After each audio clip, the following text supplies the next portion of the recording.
Ada kabar ya, mungkin RA karena sudah sangat ketakutan karena apa yang disampaikan oleh Kiai Imad dan kawan-kawannya cepat sekali merangsek masuk kepada pikiran anak bangsa, karena yang disampaikan adalah kebenaran dan kebenaran tidak akan pernah menipu pikiran. Tak akan pernah kebenaran itu menipu pikiran. Bahkan bila pikiran gelap, ketika kebenaran masuk dia akan terang, saudara. Begitu. Karena mereka sudah sangat ketakutan, sudah berbagai macam cara mereka lakukan untuk kemudian melawan tesis kebenaran yang disampaikan oleh Kiai Imad dan kawan-kawannya di atas panggung. Mereka sampaikan katanya punya dalil, di framing, oh ini adalah pemecah belah dan lain sebagainya, udah dia lakukan. Oh ini ada intelijen hitam, udah mereka lakukan. Tetapi tetap ya, Kiai Imad dan kawan-kawannya semakin menyala, semakin diterima. Mereka semakin hari semakin rungkan, saudara. Salah siapa berani melawan kebenaran, menentang, menolak kebenaran, menutup-nutupi kebenaran, tak bisa. Nah, ini dijawab oleh Dr. Sugeng, karena salah satunya beliau juga diundang. Coba dengarkan sama-sama, ini menohok sekali. Jawaban dari Dr. Sugeng. Bila pada nanti tanggal 7 September ya, itu tidak datang, ini alasan rasionalnya. Dan ini bagi saya memang mesti seperti ini. Jangan ada diskusi tertutup di isu yang sudah sangat terbuka. Jangan main di lorong-lorong gelap. Sepakat saya, jangan sampai ada diskusi secara tertutup persoalan polemik nasab. Karena sudah menjadi konsumsi publik dan sudah banyak orang yang kemudian ikut terlibat di dalam ini. Maka kalau ada mau diskusi untuk menyelesaikan persoalan ini, inti dengan inti, kita kan bukan inti, intinya kan Kiai Imad, intinya kan Dr. Sugeng, intinya kan Prof. Manachem Ali kalau di pihak Kiai Imad, Gus Abbas dan lain sebagainya. Kalau di mereka, ya mungkin Taufik Asyegab dan pengurus-pengurus Robitoh Alawiyah, kan itu. Kalau mau ketemu inti dengan intinya, jangan di lorong-lorong kegelapan. Tak boleh ada sembunyi-sembunyi. Jangan sampai ada kesepakatan yang itu kemudian merugikan kita semua. Tak boleh. Tapi alhamdulillah Dr. Sugeng menjawab ini dengan sangat jelas dan tegas. Udah mau niru anggota dewan aja yang kadang-kadang ngesahkan undang-undang di lorong-lorong kegelapan. Kacau. Yang jelek-jeleknya Anda tiru, yang baik-baiknya tak Anda tiru.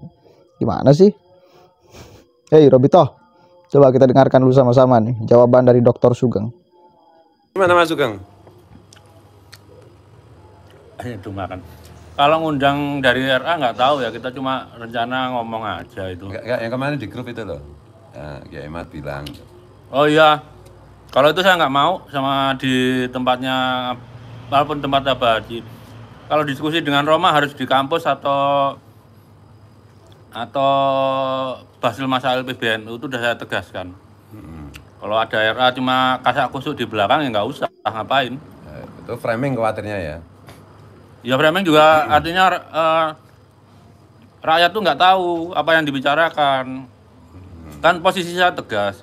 Kalau diskusi nasab mereka ya harus di Basil Masail atau di kampus. Ada profesor yang ngawasi biar nggak debat kusir gitu. Kalau nanti di Abaroma ya kita cuma bicara aja. Enggak, bukan yang itu maksudnya, yang kemarin di teman-teman cerita kalau siapa Kiai Imad diundang Bang Haji. Oh iya. Itu di RA itu. Bukan di Bang Haji tuh, di RA di Robitah ya. Di RA yang saya maksud. Itu nggak usah datang. Yang pengungsi siapa, yang tuan rumah siapa. Harus lah RA-nya datang ke kita lah, tahu nggak unggu orang Jawa itu. Ini Indonesia bukan Yaman. Iya. Kalau memang punya keperluan ya datang ke tuan rumahnya. Ya. Saya nggak mau disuruh ngadep ke Robito Alawiyah. Namanya aja Alawiyah itu udah penipuan, kita datangi. Ngapain? Iya. Jadi RA itu sukanya merasa besar kepala. Kalau teman-teman itu menyampaikan data-data analisis ilmiah itu selalu mereka bilang datang aja ke RA, seolah-olah RA itu di atas kita. Jadi kayak strata sosial zaman penjajahan Belanda, mereka itu kasta nomor 2, terus pribumi itu kasta nomor 3, sehingga kita yang harus menghadap seolah-olah gitu ya Mas Sugeng ya. Nah ya bayangin kalau profesor datangi mahasiswa itu kan koclok gitu. Iya. RA itu dari segi akademis juga nggak bisa dipertanggungjawabkan gitu ya. Iya makanya, kalau mau diskusi oke, kalau mau kita selesaikan di kampus, diadakan fakultas atau di Basul Masail PBNU, kan udah tahu pernah ada Basul Masail batal itu tanggal 6 Mei itu. Ya. Atau kalau misalnya kampus nggak berani mungkin apa di Mabes TNI ya Mabes Polri dengan apa itu format diskusi yang benar-benar secara akademis bisa dipertanggungjawabkan dan dihadiri oleh orang-orang yang memang kompeten gitu ya Mas Sugeng. Iya. Nggak asal-asalan gitu ya. Jadi nah ini diskusi apa? Diskusi kayak gitu, diskusi debat kusir apa diskusi kelas bajingan itu. Siap. Lah itu apa yang didiskusikan kan nggak tahu soalnya topiknya itu nggak jelas. Kalau cuma nyampein fakta loh, fakta itu udah kita sampaikan loh. Sekarang begini posisinya, kalau dalam semua udah pernah dapat filsafat atau filsafat ilmu ya. Ini masalahnya di epistemologi, bagaimana oke, waktu awal Robito Alawiyah itu cuma buku nasab yang menurut mereka tercatat rapi, nyatanya kan kalaupun Ubaidillah itu bentuk tasgir dari Abdullah, itu masih kosong 350 tahun. Dalam genetika itu kosong satu generasi ya kosong.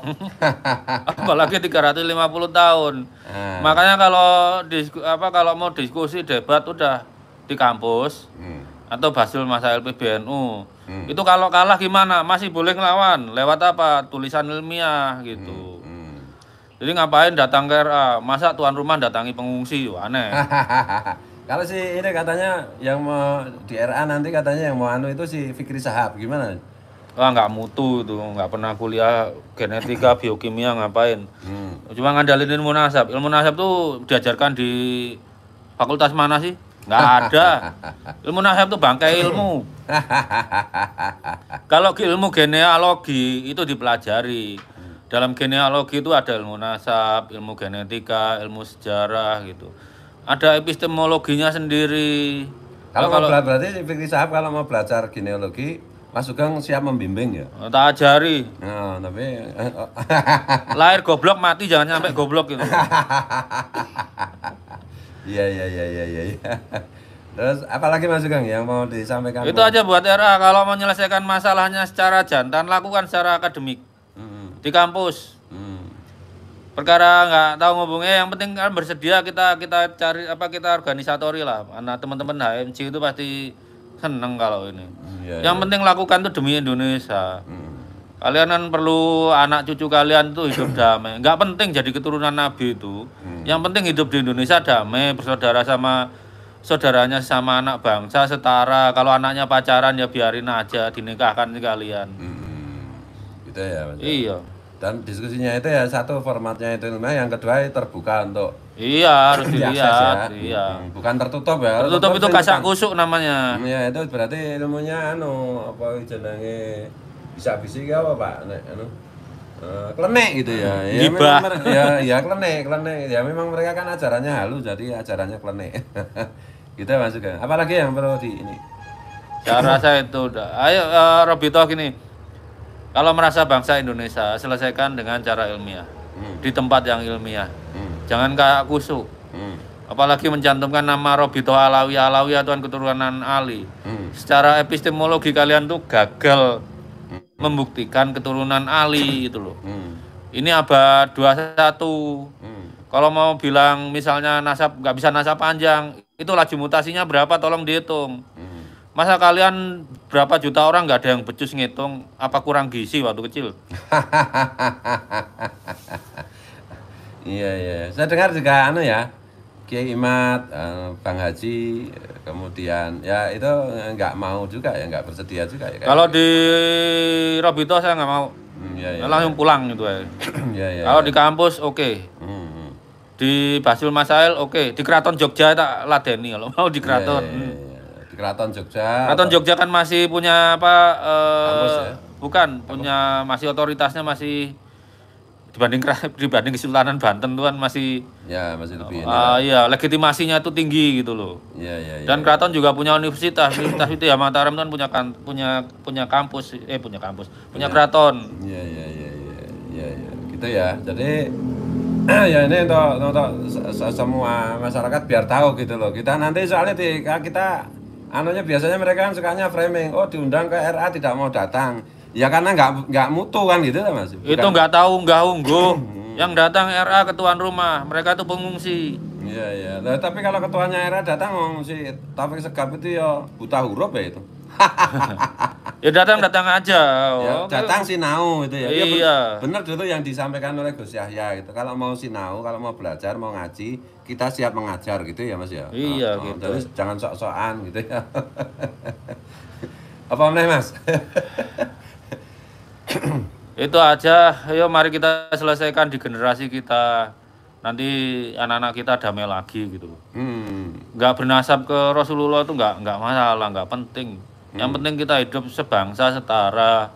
Kalau anak-anak saling naksir pacaran ya biar aja, dukung nikah gitu ya wis. Oke, jelas ya. Saya sepakat tuh dengan Dr. Sugeng. Dan memang harusnya nggak boleh datang kalau ruangan yang dipakai pertemuannya tidak steril dari kepentingan dari salah satu pihak. Mesti ruangan yang netral dan diuji oleh orang-orang yang kompeten biar selesai. Jadi selesainya itu utuh, sempurna, tanpa ada lagi kemudian perdebatan di akar rumput. Bila ya orang-orang intinya ini udah bertemu lalu diskusi kan itu ya. Begitu. Ini kan orang-orang inti nih. Ya Imad itu orang inti, Dr. Sugeng itu orang inti, Prof. Manap Syafali itu orang inti. Ya, 3 unsur ini minimal. Unsur ulama, unsur genetik, unsur filologi, sejarahnya, historisnya kan itu ya. Penting itu untuk kemudian ngecek, diverifikasi secara ulama, kajian kitab, kemudian untuk mungkin nantinya melakukan perbandingan terhadap ulama-ulama yang ngesahkan, yang kemudian memfinalkan bahwa Habib-Habib dari Ba'alawi itu zuriyah Nabi. Nah itu bisa debatable, urusan ulama, urusan tafsir, urusan pernasaban ya. Itu penting sekali, itu pun dibutuhkan oleh umat penjelasannya. Kemudian yang kedua urusan DNA. DNA ini jangan ditolak. Hadirkan juga DNA, ahli DNA yang dari Ba'alawi. Kita juga pengen tahu. Karena ini adalah ilmu yang terus berkembang dan sekarang diakui memang DNA itu ada. Dan jangan ditolak. Kalau kemudian ditolak, kalau kemudian tidak diterima, itu justru kecacatan di dalam menyimpulkan, menyelesaikan polemik ini. Kemudian yang ketiga, ahli filologi mesti ada, mesti dihadirkan, wajib dihadirkan. Kalau hanya unsur ulama itu tak bisa. Kalau tidak ada unsur ahli filologi, kalau unsur ulama, unsur ahli filologi, unsur genetik ini tidak juga dihadirkan, ini juga problem, tidak akan menghasilkan kesimpulan yang sempurna. 3 unsur ini mesti dihadirkan, ya harus dihadirkan di dalam kemudian proses penyempurnaan perdebatan. Konklusinya akan seperti apa? Kan itu ya. Biar selesai, biar tuntas.